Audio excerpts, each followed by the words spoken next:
Hey everybody, it's Future Gun 0311 here, and today I've got a full impression video for you guys. Haven't posted one in like a year or whatever, so we're gonna get right into it. This is my third installment of a Phantom Fury Marine Corps impression. Operation Phantom Fury, or the Battle of Fallujah, is the second Battle of Fallujah, as it's sometimes referred to. Took place or started in November of 2004. So I mean, even if this wasn't a Phantom Fury kit, this is what you would see Marines wearing in late 2004 anyway. So I'm going to go over the entire loadout and just talk about each piece of gear.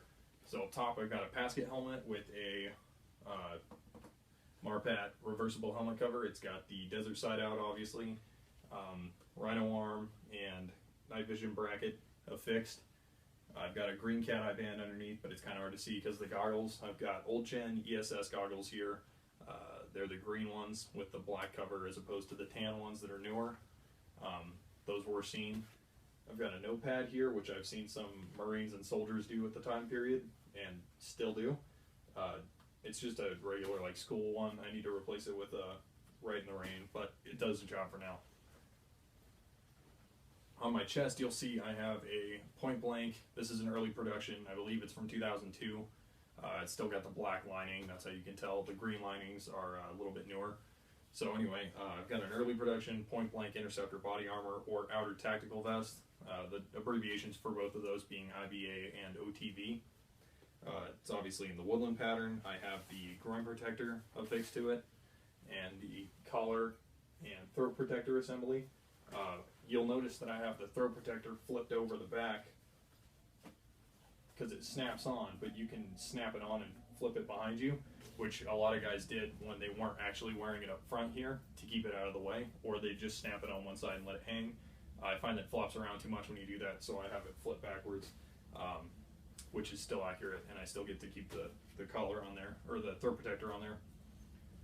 Pouch-wise, I have 4 SDS old school M16A2 pouches. That's actually what it says on the tag, but they'll hold 30 round Stanag magazines. I've got 3 SDS M67 grenade pockets. I've got an SDS saw pouch here, which is just my general purpose pouch. I kind of have all kind of shit in there. Right there is a SDS. That's actually one of the pouches from my old rack rig, but you can tell by the tan buckle. But anyway, it's just an SDS canteen pouch. And I have the night vision insert. You can hear that, it's rigid. And then I've got my BBS 14 and J-arm in there. On this side, I have a slightly newer SDS canteen pouch. That's Coyote, and that's just got a canteen in it. In Fallujah, there was a big mix of woodland, black, and Coyote gear, so you'll kind of notice that pattern throughout this kit. But yeah, so that's what I got there. And on the bottom here, you'll see, you might be able to see it from the side there. Well, actually, I know you can. That's an SDS Molly 2 waist pack. And that has my poncho liner in there, just for, you know, bedding down. So on the front here, you'll see I also have 4 chem lights. They're all different colors. This one's green, this one's yellow, this one's blue, and this one's red. Theoretically, they should be all the same color or 2 different ones, but whatever. These were just leftovers that I had sitting around.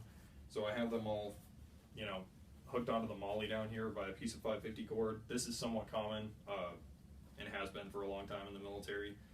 Guys will just, or they'll use zip ties and just string up a bunch of chem lights and keep them hanging somewhere where they're readily accessible. I like them in the front here because they're easily accessible, but they're still out of the way. They're not catching on anything. So, yeah, just chem lights, nothing crazy there. On my leg, I have a Blackhawk drop leg panel, and on the drop leg panel I have a plastic fake smoke grenade and a Marine Corps issue IFAK with all kind of medical supplies and such in there. Drop legs were pretty common in Fallujah. A lot of guys had drop leg holsters and drop leg panels with magazines and such on them. So that's what I did there, just with an IFAK, because I already have plenty of magazines, as you can see. Here I have an M9 bayonet. That'll affix to any rifle that has the bayonet lug and stuff. M4, M16 style rifle. So the Marines had already pretty much switched to the OKC3S bayonet. The M9 was still used though. So yeah, there's my bayonet.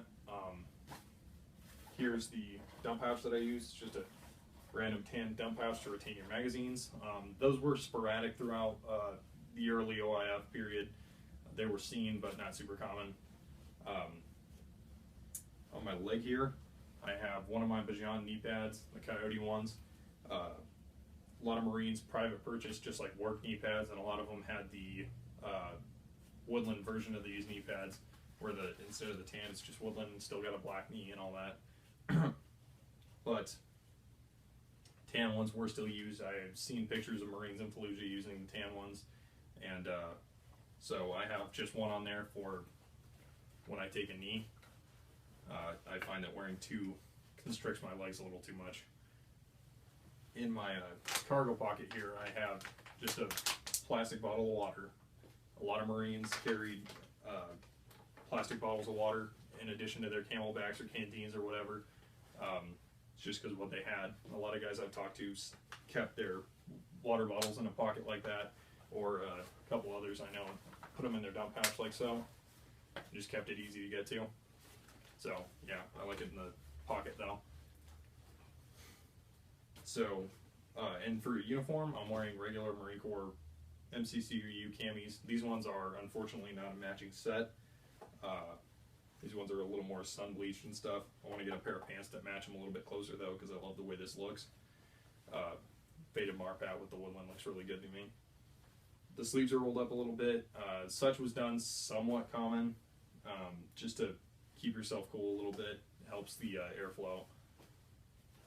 In my shoulder pockets, I have two items that Marines are quite commonly seen with, and that is a can of Copenhagen Straight and a pack of Marlboro Short cigarettes.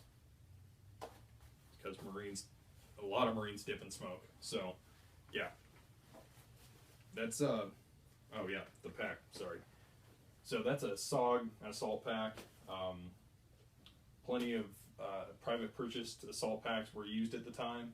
This one happens to be SOG. It might not be completely accurate, but it does the job. It's a great pack. I love it. It's just got a couple days worth of supplies in it. I already have a video on my channel about packs and stuff like that. Well, pack contents rather. So yeah, a lot of different companies made them. This one happens to be SOG, and it does the job. You'll actually notice that I have a pry bar right here, which a lot of Marines carry pry bars, sledgehammers, and the fireman's tools that have like the weird three-prong thing at the end there to gain access, or gain entry to buildings rather. So I have a set of just the pry bar right there. Just makes the kit look a little more legit. And I don't have anything on the other side. There's nothing else attached to the outside of the pack. Underneath the pack, it's kind of hard to see, but I have my Camelback Storm. It's just that little OD piece underneath the pack here. That was the Camelback that was most commonly used by the Marines at the time, other than the DCU and black ones. So yeah, that's there, but it's kind of hard to see because I'm wearing a pack. My boots are Danner Mojave GTX Marine Corps boots. They're a little bit newer. The Bates Marine Corps boot would have been more common for sure. But these look pretty similar from a distance at least, so can get away with it. It's just a little too modern for the kit. Anyway, that's about it. So thanks for watching. I'll have more videos up pretty soon. Rate, comment, subscribe.